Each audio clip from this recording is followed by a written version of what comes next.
Assalamualaikum warahmatullahi wabarakatuh. Selamat siang Bapak Ibu semuanya. Pertama, marilah kita mengucapkan puji syukur kehadirat Allah Tuhan Yang Maha Kuasa. Mudah-mudahan kita pada siang hari ini masih tetap diberikan kekuatan dan kesehatan, dan sekedar mengingatkan lagi untuk kita semua, jangan lupa menjaga protokol kesehatan supaya kita terhindar dari COVID-19. Amin.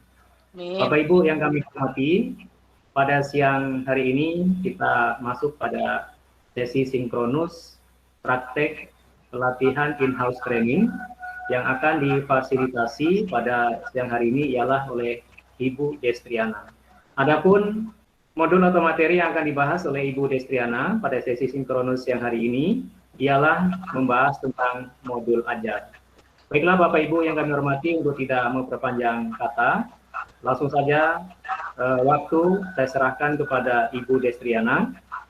Terima kasih untuk Bapak Moderator, Bapak Nasimun, yang sudah memberikan saya kesempatan untuk menyampaikan materi kegiatan kita pada hari ini, modul ajar. Selamat siang untuk Bapak Ibu semuanya. Masih semangat dalam kegiatan kita hari ini? Masih, Bu. Oke. Nah, nampaknya supaya lebih semangat lagi Bapak Ibu, kita lakukan ice breaking dulu ya. Kali ini kita akan bernyanyi. Nah, karena kita guru PPKN, lagu kita tetap lagu kebangsaan, yaitu lagu Garuda Pancasila. Nanti saya akan memulai, nama yang saya tunjuk yang akan melanjutkan lirik lagunya. Kira-kira bisa Bapak Ibu? Bisa, Bu. Bisa, siap. Saya mulai. Garuda Pancasila, Bu Murni. Akulah pendukungmu, Bu Lucy. Patriot proklamasi, Pak Nas. Sedia berkorban untukmu. Pancasila dasar negara, Ibu Des. Rakyat adil, makmur, sentosa, Bu Murni. Pribadi bangsaku, ayo maju, maju semua, ayo maju, maju, ayo maju. Oke, tepuk tangan untuk kita semua. Baik Bapak Ibu, terima kasih sudah semangat. Hari ini saya akan menyampaikan materi tentang modul ajar, yang mana materi ini Bapak Ibu sudah memiliki konsepnya di dalam LMS sebagai panduan pembelajaran kita hari ini. Jadi sebelum pemberian materi Bapak Ibu, saya akan mengajak Bapak Ibu dulu diskusi terlebih dahulu untuk lebih memahami materi yang akan saya sampaikan hari ini. Tujuan pembelajaran kita adalah Bapak Ibu mengerti apa itu modul ajar, memahami bagaimana cara membuat modul ajar, dan bisa nanti mempraktekkan membuat modul ajar di sekolah kita masing-masing. Bapak Ibu saya ajak untuk melihat satu sampel modul ajar yang sudah saya buat di sekolah saya. Mulai dari awal sampai akhir itu lengkap. Nah, untuk Bapak Ibu supaya bisa lebih memahami kegiatan ini, ya, saya arahkan Bapak Ibu untuk melakukan sebuah diskusi terlebih dahulu tentang modul ajar ini. Nah, diskusinya saya sudah share link atau format lembar kerjanya. Seperti yang Bapak Ibu lihat di dalam layarnya, di sini ada sebuah lembar kerja. Bapak Ibu bisa mendiskusikannya bersama untuk mengisi lampiran kerja ini. Panduannya Bapak Ibu bisa melihat LMS, materi yang ada di LMS yang sudah Bapak Ibu baca kemarin. Nah, silakan Bapak Ibu bisa lihat kembali tampilan modul ajar yang sudah saya buat, sudah mencerminkan apa yang dituntut oleh modul ajar yang diarahkan oleh kurikulum sekolah penggerak.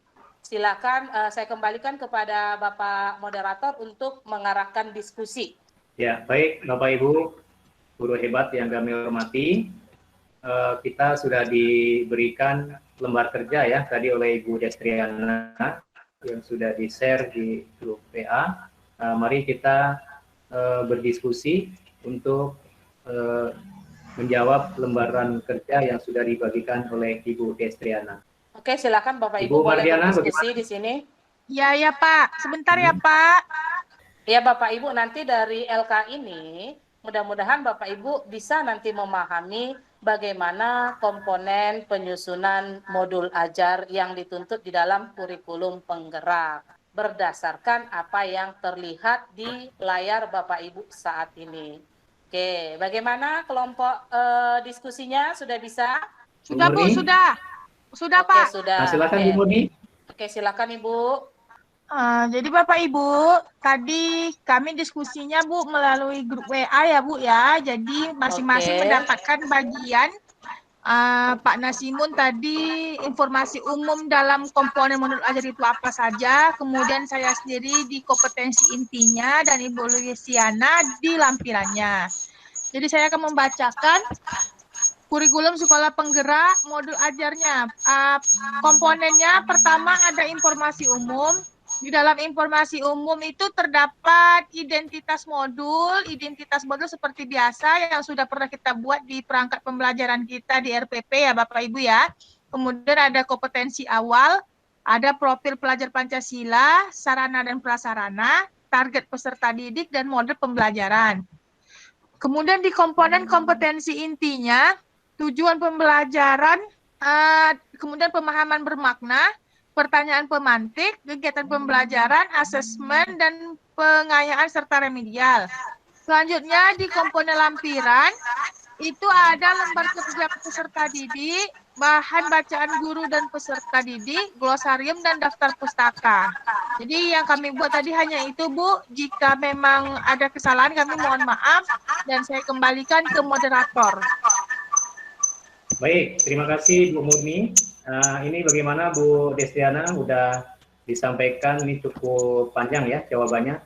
Saya kembalikan ke Ibu Destriana untuk menanggapi. Oke, baik. Kalau begitu saya simpulkan dari kelompok diskusi yang sudah dilakukan tadi, sudah memahami apa sih modul ajar itu kira-kira, ya kan? Nah, jadi dari yang sudah Bapak Ibu buat, sudah terlihat di situ. Bapak Ibu sudah mendapatkan gambaran apa itu modul ajar. Nah, untuk memperkuat pemahaman Bapak Ibu, saya akan memberikan materi. Materinya akan saya sampaikan itu adalah tentang yang namanya modul ajar. Apa sih modul ajar itu? Nah, yang pertama kita pasti bertanya-tanya, apa itu modul ajar? Nah, karena bahasa ini baru, tapi setelah apa yang Bapak Ibu sampaikan tadi, diskusikan tadi, dan apa yang saya tampilkan di screen pertama, pasti Bapak Ibu sudah bisa menebak kira-kira modul ajar itu seperti apa. Nah, modul ajar itu benar Bapak Ibu seperti yang ada di dalam hati Bapak Ibu semua. Modul ajar itu merupakan sebuah perangkat, ya, sebuah pedoman yang kita susun merupakan hasil implementasi dari aluran tujuan pembelajaran dan capaian tujuan pembelajaran dengan sasarannya adalah profil pelajar Pancasila yang harus dihasilkan dari peserta didik kita di akhir pembelajaran. Jadi kalau Bapak Ibu mengatakan ya modul ajar itu sama seperti RPP, betul Bapak Ibu, sama-sama sebuah pedoman dalam kita menyampaikan pembelajaran di dalam kelas. Nah, modul ajar sendiri itu Bapak Ibu ya memiliki komponen yang tadi sudah Bapak Ibu diskusikan, ada informasi umum. Nah, tadi sudah disampaikan oleh Ibu Murni atau Ibu Mardiana.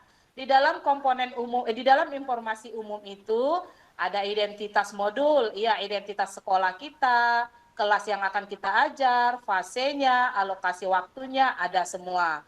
Kemudian ada kompetensi awal, yaitu kemampuan anak sebelum mengikuti pelajaran itu apa. Nah, di situ kita rumuskan juga. Kemudian ada profil pelajar Pancasila. Nah, seperti sama-sama kita ketahui Bapak Ibu bahwa profil pelajar Pancasila ini ada 6 indikator.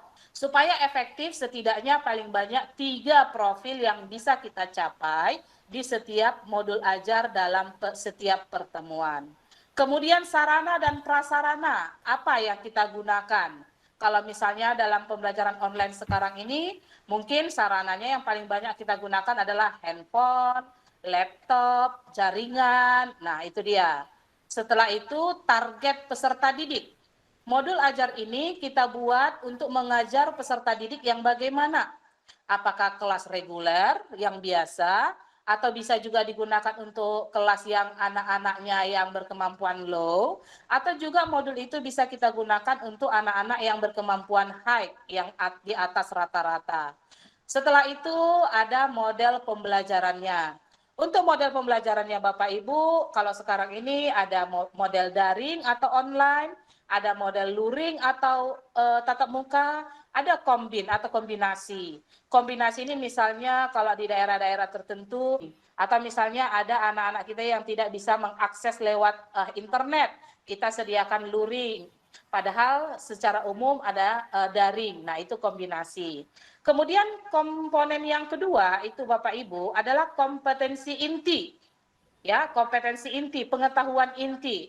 Nah, komponen ini terdiri atas yang pertama, tujuan pembelajaran yang ingin kita capai, yang kita rumuskan sebelum membuat modul. Kemudian pembelajaran bermakna. Pembelajaran bermakna itu maksudnya Bapak Ibu hasil dari pembelajaran ini yang bisa dilaksanakan anak-anak kita nanti di kehidupannya sehari-hari. Menjadi apa dia di tengah-tengah lingkungannya. Sehubungan dengan materi.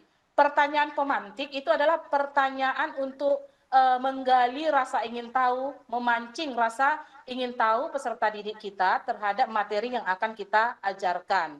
Kemudian kegiatan pembelajaran itu seperti biasa Bapak Ibu ya, ada pendahuluan, ada inti, ada penutup. Selanjutnya tidak lupa kita harus juga menginput atau membuat yang namanya penilaian atau asesmen. Asesmen di sini bisa asesmen diagnostik untuk mengetahui atau memahami psikis dan persiapan anak didik kita, asesmen formatif di tengah-tengah dia belajar, misalnya tengah-tengah dia diskusi bisa kita melakukan penilaian. Kemudian asesmen sumatif. Asesmen sumatif ini kan fokusnya ke pengetahuan, hasil akhir, apakah anak ini sudah memahami atau tidak materinya. Nah setelah itu di dalam kompetensi inti ini juga harus terdapat pengayaan dan remedial. Pengayaan ini adalah pembelajaran tindak lanjut yang akan kita lakukan untuk anak-anak kita yang sudah mencapai atau melebihi target. Sementara untuk yang remedial adalah anak-anak kita yang setelah kita lakukan asesmen, mereka juga belum mampu menghasilkan tujuan pembelajaran atau belum mampu mencapai tujuan pembelajaran tadi. Nah, untuk yang selanjutnya, kompetensi komponen yang ketiga maksudnya adalah lampiran. Sama seperti pembuatan perangkat mengajar ya Bapak Ibu, ada lampirannya. Di dalam lampiran ini ada lembar kerja yang harus diisi peserta didik nanti, yang harus dilakukan peserta didik dalam kegiatan pembelajarannya. Kemudian ada bahan bacaan guru dan peserta didik. Nah, ini sebaiknya Bapak Ibu dalam pembuatannya harus kita masukkan materi-materi yang menyangkut topik dari pembelajaran kita. Selanjutnya ada glosarium. Glosarium itu Bapak Ibu adalah seperti kamus ya, kata-kata yang asing bagi peserta didik atau kata-kata yang sulit dimengerti peserta didik, kita cantumkan di dalam modul ajar kita dan kita berikan pengertiannya. Apa tujuannya? Tujuannya ya untuk anak-anak kita bisa memahami maksud dari kata-kata tersebut. Nah, terakhir dalam lampiran itu harus kita cantumkan juga daftar pustaka supaya kita tahu referensi-referensi literasi dari mana saja kita ambil informasi untuk menyusun modul ajar. Bisa dari buku, bisa dari internet, bisa dari media cetak, terserah Bapak Ibu, yang penting ada daftar pustaka menerangkan referensi kita mengambil atau menggali sumber informasinya. Penyusunan modul ajar itu Bapak Ibu harus kita ingat bahwasannya memiliki prinsip esensial, artinya penting, ya penting untuk kita buat dan penting untuk mencerminkan capaian pembelajaran yang sudah ditetapkan. Kemudian modul ajar itu harus menarik bagi anak didik kita, mengundang mereka untuk mau dan semangat belajar, kemudian memberikan makna apa nanti hasil yang dapat diterapkan oleh peserta didik dan menantang mereka untuk bisa menggali informasi pembelajaran. Kemudian modul ajar itu juga harus relevan dengan capaian pembelajaran. Kemudian harus kontekstual dengan kehidupan nyata. Setelah itu prinsip modul ajar juga harus berkesinambungan. Artinya harus linear antara fase demi fase. Dan harus linear juga antara tingkat demi tingkat di dalam fase tersebut. Nah, jadi pada prinsipnya, alur pembuatan modul ajar itu terlebih dahulu kita analisa capaian pembelajaran, kita buat tujuan pembelajaran, kemudian kita susun modul, setelah itu kita realisasikanlah di dalam kegiatan pembelajaran kita. Nah, sebagai guru Bapak Ibu, ada yang perlu menjadi catatan penting kita. Guru bebas ya mengembangkan modul ajar sesuai dengan kebutuhan dan karakteristik peserta didik dan sekolahnya. Nah, itu materi yang saya sampaikan hari ini. Mudah-mudahan bermanfaat bagi kita semua. Saya akhiri, saya kembalikan kepada Bapak Moderator untuk membuka sesi tanya jawab sebelum kita ke kuis ya Pak ya. Terima kasih. Baik Bu. Bapak Ibu yang kami hormati, untuk sesi berikutnya ialah kita sesi tanya jawab ya. Dipersilakan kepada Bapak Ibu peserta IHT untuk memberikan pertanyaan kepada Ibu Des. Silakan. Ya, dari saya Bu, saya ini mau mengajukan pertanyaan. Kalau dari segi paparan yang Ibu sampaikan luar biasa Bu, cuman ini saya ada sedikit kurang mengerti. Apakah kita guru diwajibkan membuat modul ajar? Itu aja Bu. Oke, terima kasih Pak. Langsung saya jawab ya Pak Nasimun ya, karena Pak Nasimun iya, moderatornya. Kalau untuk modul ajar, karena kurikulum sekolah penggerak ini adalah kurikulum baru yang akan diterapkan, nanti pemerintah melalui kementerian itu akan menyediakan bagi kita dan akan dikeluarkan sebelum tahun ajaran baru dimulai. Hanya perlu kita tekankan juga Bapak, bahwasannya modul ajar yang kita dapatkan itu harus kita sesuaikan dengan sekolah kita, boleh kita kembangkan sendiri, ya Pak ya. Oke, dengan itu dia karakteristik Pak. satuan pendidikan ya Bu ya. Iya betul Pak. Kita beri kesempatan satu orang lagi Bu untuk bertanya. Boleh Pak. Tanggapan Pak, kalau dilihat-lihat dari yang dijelaskan Ibu Des, kalau kita lihat modul ajar ini bentuknya hampir sama dengan rencana pembelajaran yang di KTSP. Cuman yang dipaparkan Ibu Des sekarang ini. Putus. Ya, tapi PP. udah bisa Iya. ditangkap. Intinya Bu, silakan, kayaknya ini perbandingan jaringan antara ya, modul Pak, ya? ajar dengan RPP ya. Silakan Bu. Kalau kita lihat memang hampir sama ya Bu ya, hampir sama. Ya, modul ajar itu ya RPP, hanya cakupannya lebih luas karena komponennya dipertambah. Itu aja. Oke, sebelum kita tutup kegiatan, saya mau melakukan kuis dulu. Kuisnya nanti boleh langsung kasih tanda tangan untuk menjawab kuis saya. Bapak Ibu paham? Paham Bu. Sebelum membuat modul ajar, apa yang terlebih dahulu kita harus buat? Oke, Ibu Murni? Ibu Murni. Tujuan pembelajaran, Bu. Oke, tujuan pembelajaran. Ya, betul. Kemudian, yang kedua, komponen dari modul ajar. Saya Bu. Ya, Pak Nasimun, silakan. 1, informasi umum. 2, tujuan pembelajaran.